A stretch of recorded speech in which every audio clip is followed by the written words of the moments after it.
Hey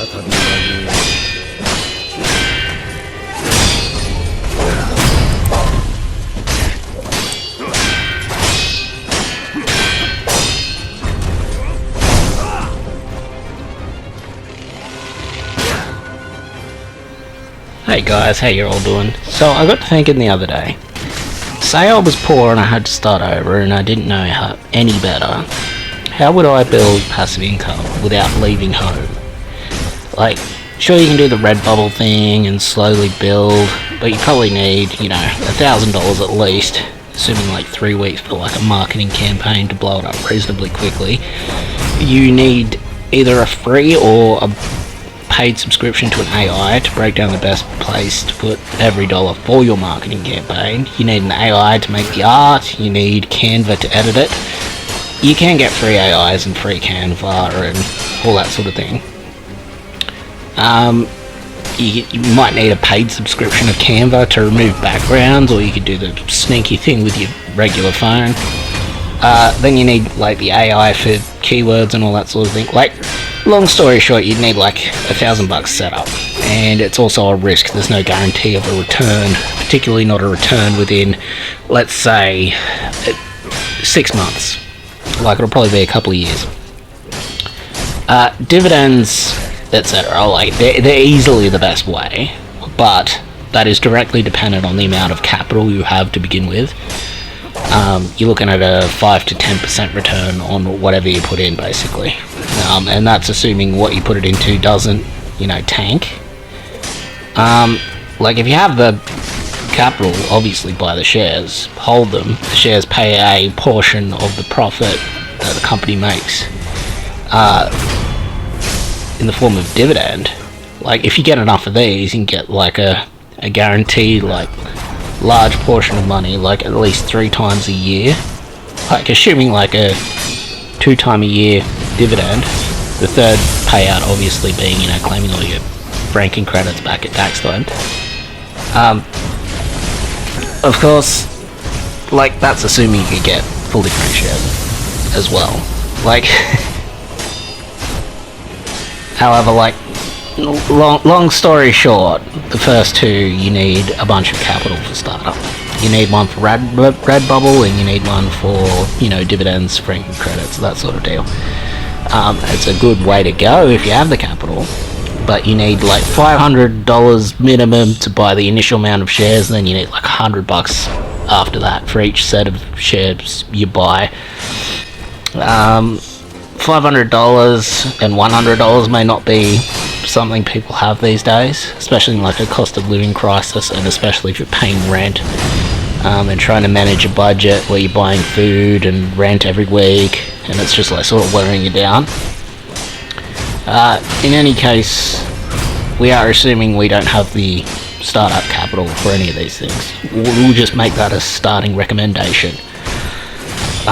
eBay and eBay dropshipping can help you achieve this startup capital, but it requires some skills and some knowledge. You have to, have the eBay.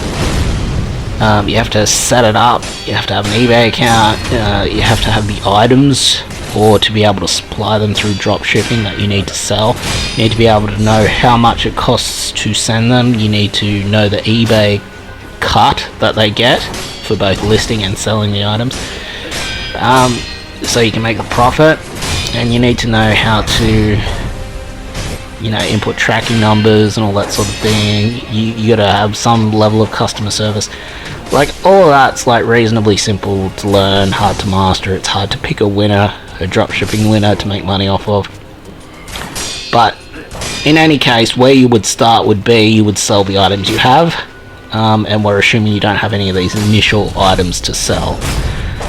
I don't recommend drop shipping while broke, just in case something goes wrong. You can be, caught out and have to pay either massive postage to another country, or to replace an item that gets lost in mail. Either way, it's not a great situation. In any case, you need the capital initially to at least buy either the medium domestic tracked envelopes for selling DVDs within Australia, or the the thin books, and you would also need the flat rate satchels and an AusPost Business for the larger books and the discounts. Also, yeah, like you need a little bit of money to do that, and then obviously it takes a while for the band discounts to get, going. Like, this method, at least initially, should probably be used to sell the things you have around your house that you don't want or need anymore, and then using that capital for other methods. Once you get really good at that, obviously learn how to dropship, but dropshipping is a skill within itself, unless you're getting super cheap shit from China, or you've got a really, top shit, great wholesaler where you get stock from. Anyway, the idea is absolutely zero startup costs, zero skills that you can do from bed without leaving your home. Let's say the only thing you have is access to a mobile phone. Let's call this the first brick in the wall of your portfolio. And look, I think I've got something. It's not much, and it'll take a long time. And the returns, especially at the start, will be very modest. But I think I've got a strategy that can, get you the money that you need, and then, help you get that next brick in the wall, basically. This is especially if you're depressed, low energy. This should give you the energy.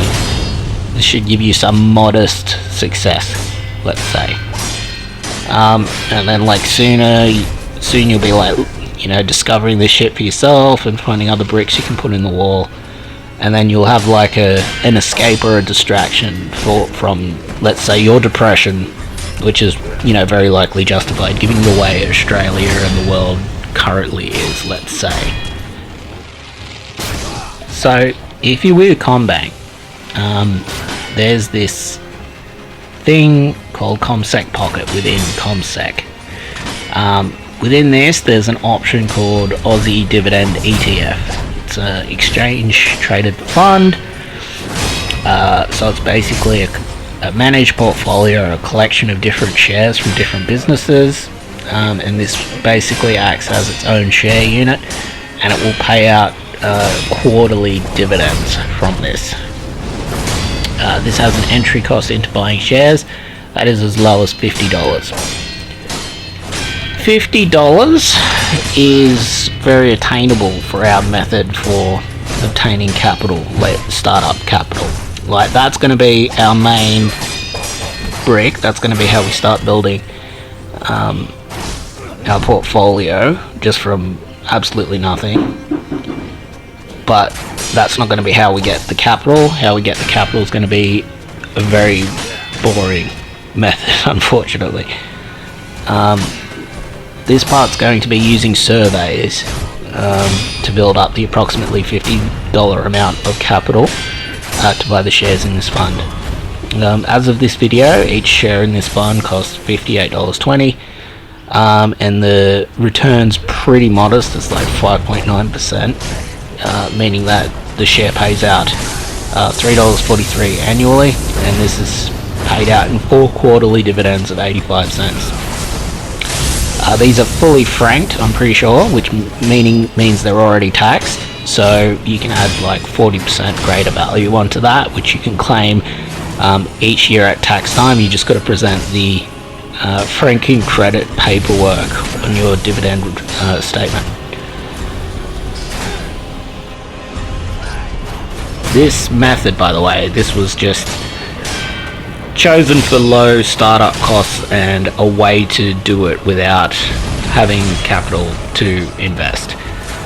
This is just if you simply, sit in your room, not doing anything, by yourself, you can't think of where to start, you can't think of how to get out of the hole, sort of thing. This is just a quick, sort of easy, accessible method for you to do it. To get each individual amount of $50, we're going to be using a survey site called QMe. This is one of the better survey sites I've found. On a good day with good surveys, you can make $15 a day. If you want to see my profile, there's a link to it. The link to it will also give me a little bit of money from QME into my QME account. The QME account pays through a PayPal, so it's reasonably safe. And you can just sort of deny and quit out of surveys that ask for too much personally identifying information like date of birth and that sort of thing. You don't have to do it. And you can also refuse tracking cookies and all that sort of thing within the surveys. So once you get cracking, every week or so, let's say 4 to 5 days for a couple of hours a day, you'll be able to buy 1 share of this exchange traded fund to build your portfolio. Each share of that is going to make you an extra $3.43 a year, and you'll also maintain the value of the share you invested. At any point, let's say an emergency happens, you'll be able to sell your shares and you'll have the cash there. You got to be careful when selling shares, of course, because it will mean you're getting a capital gain from your share and it can be taxed. That's only if the share itself, if you've made a profit off it from the initial buy. Let's say your initial buy was $50 and you sold it at $60 because the share increased in value. That 60% is now taxable as a capital gain sort of deal. It's not an issue if you sell it at the amount that you bought it for, so you don't need to worry about it then. I think you still need to report it at tax time, but yeah. But let's just say $3.43 a year without having to work at it at all, plus the franking credits you can claim back at tax time, which will probably be an extra 30-40%. Yeah, it's not bad, and that's for the minimum amount. That's just for 1 share. Obviously this is the place to start. After you've done this a few times and tasted a few dividends, you'll be looking to invest more. There's obviously other methods. You don't have to just rely on QME. QME is just the one that I found that you don't have to leave the house for, basically. You can lie in bed, do QME surveys, you get the $15 a day or whatever it is, and from your app, your CommBank app, CommSec Pocket I should say, you can then buy shares directly from bed again. So you can literally start building a portfolio from nothing, from lying in bed doing nothing. Let's say you're in prison. I don't know if prisoners get access to the internet or phones or whatever, but this would be something you could do in prison to pass the time. Let's say you're a prisoner. I'm not sure if you're allowed to do it in prison, if I'm honest, because there'd probably be too much contraband and shit like that. This is mainly aimed at people who are like depressed, sitting at home and don't know where to start, sort of thing. Let's say school leavers or something like that want to look into, building a portfolio and building passive income and that sort of deal. And look, if you're willing to leave your bed and leave home, there's other market research and stuff you can do and interviews you can do that pay through gift pay and that sort of thing, and they can be more. They can be $100 to $150 a day, and you don't have to do anything apart from go to an interview. And that'll give you more money. Let's say you do an $150 market research interview, and yeah, you can just go from there and reinvest that, get 3 sets of shares. That's an extra $10 a year every year that you're gonna get, in addition to maintaining the initial value of the share if an emergency comes up and you need to sell the share to deal with it. But look, don't underestimate that amount of money. If a year of doing this consistently, 52 weeks of doing this consistently, and let's say you only make the $50 a week, that should give you $178 extra dollars every year without you having to work for it. That's not much, but what? That's let's say you're a gamer, that's 2 games. Let's say, that's your fortnightly shop 2 times if you're clever with your shopping. After 2 years, it's like 357. That's like, you know, what? That's 4 fortnightly shops, 4 games, and like if you reinvest that, it's even more. That's not even, you know, doing the compounding interest sort of deal. After like 3 years of that, you got like an extra $535 a year.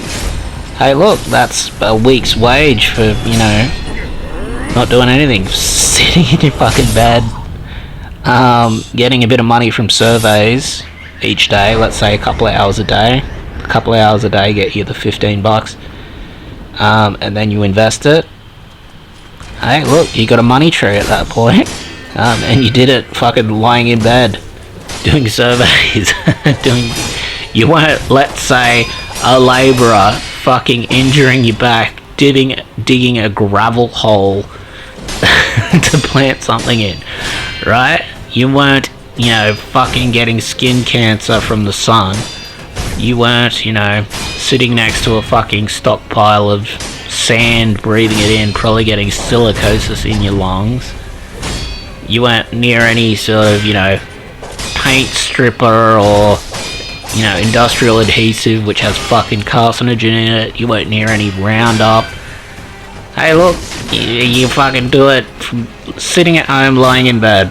And like, if you ever come into like a good sum of money, let's say you're on Centrelink or whatever, and you're living within your budget, and you get an extra $200 a week or whatever to invest, because you're well within your budget. Your roommates, you got low rent, you've worked out your fortnightly shop to be as cheap as it possibly can be without, you know, sacrificing nutrients and all that sort of thing.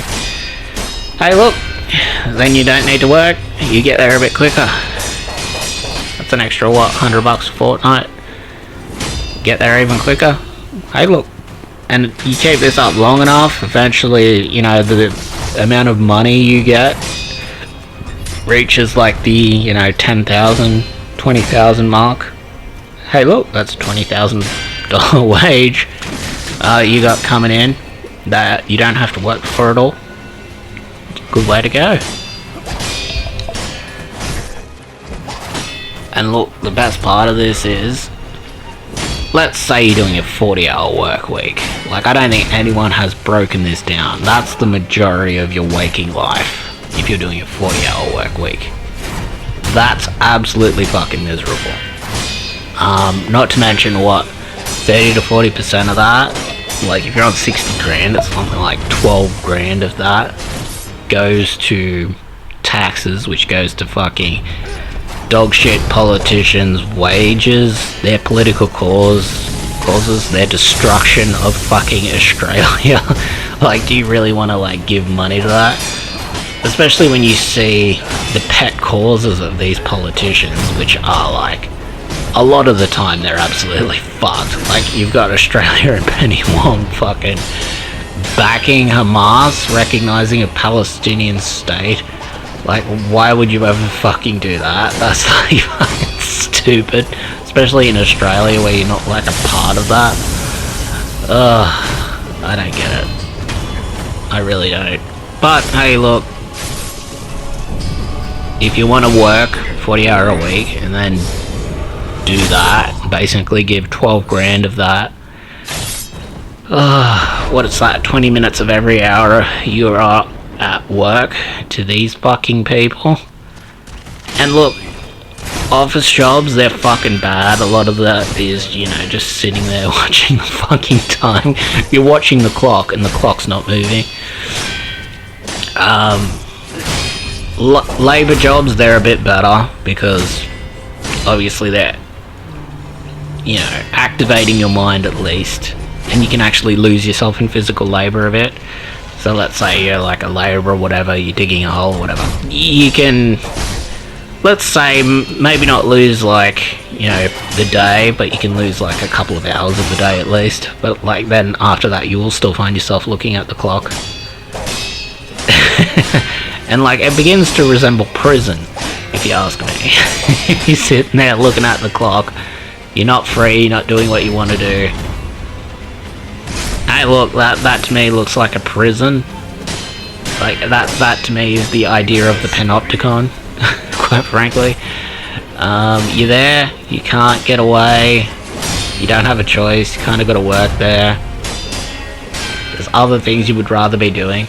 Like, some people who are, like, conditioned to this, they have a real easy time of, you know, working 40-hour weeks, 60-hour weeks, whatever. Like, I've met truck drivers that work 6 days a week, and because they've been conditioned to do it from such a young age, they are completely used to it, and I don't think I would ever be able to do that. I don't think a person not conditioned to work like that would ever be able to do that. Driving a car and then, like, in like a repetitive fashion, just between two sites, all day, every day, for like 10-12 hours, like to the tip and back, waiting for it to get loaded, waiting for it to get unloaded. Oof. Hey, look, some people can do it. I don't think I could ever be able to fucking do that shit. And hey, look, if you're one of these people that, yeah, doesn't think they'll be able to do it, or wants to stop doing it, doesn't want to do it anymore, hey, look, this is a method you can use. And look, it also leaves you the rest of the day to do things you like to do. Let's say you are one of these people that always needs to be working, you can then investigate other methods of making money, you can build more passive income and other methods. Hey, look, just something to think about. If you've got any more, I'd love to hear them. Throw them in the comments.